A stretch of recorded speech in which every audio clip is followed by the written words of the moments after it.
Guys వచ్చేసింది మీ కరిష్మా వస్తుంది. నాకు వేడివేడిగా ఏమైనా తినాలని ఉంది అనేసి మా హస్బెండ్ అడిగారనమాట.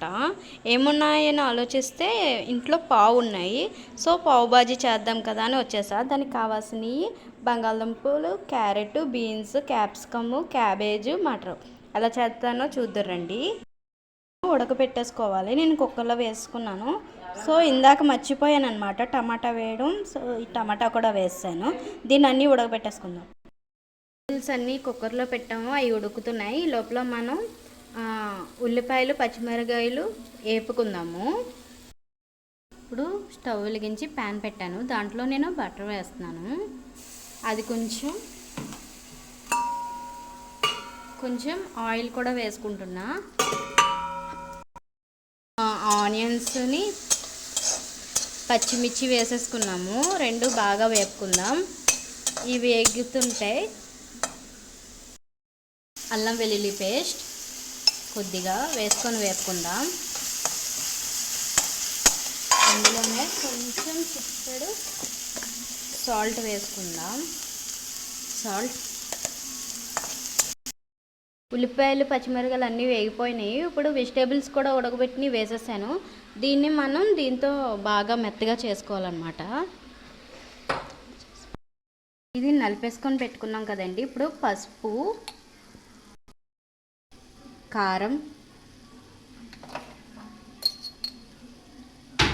గరం మసాలా,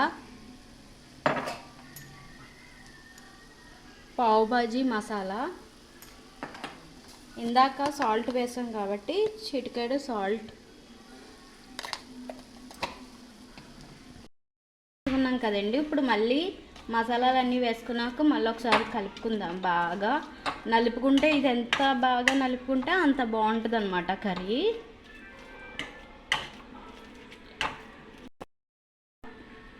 ఇప్పుడు దాకా ఏం చేస్తాం, మెత్తగా నలిపేసుకుంటేనే బాజీ బాగుంటుంది అన్నమాట పావులోకి.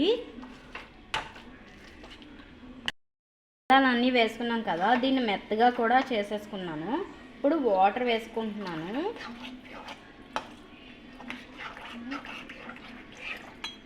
వాటర్ వేసుకున్నాక మూత పెట్టుకోవాలి.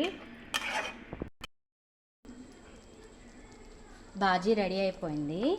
ఇప్పుడు మనం దీంట్లోని కొంచెం మేతి వేసుకుందాం.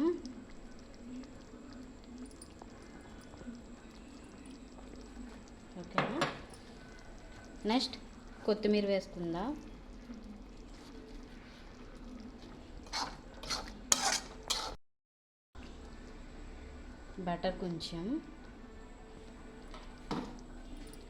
బటర్ ఎంత వేసుకుంటే అంత చాలా బాగుంటుంది అన్నమాట. ఓకేనా. ఇది బాగా కలిపేసుకుందాం.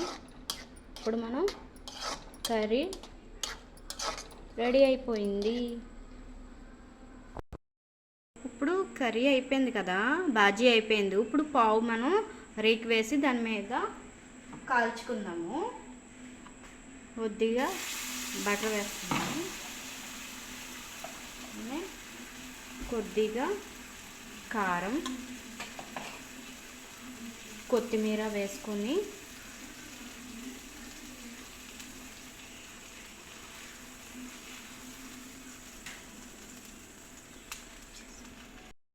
North style pav bhaji ready అయిపోయింది.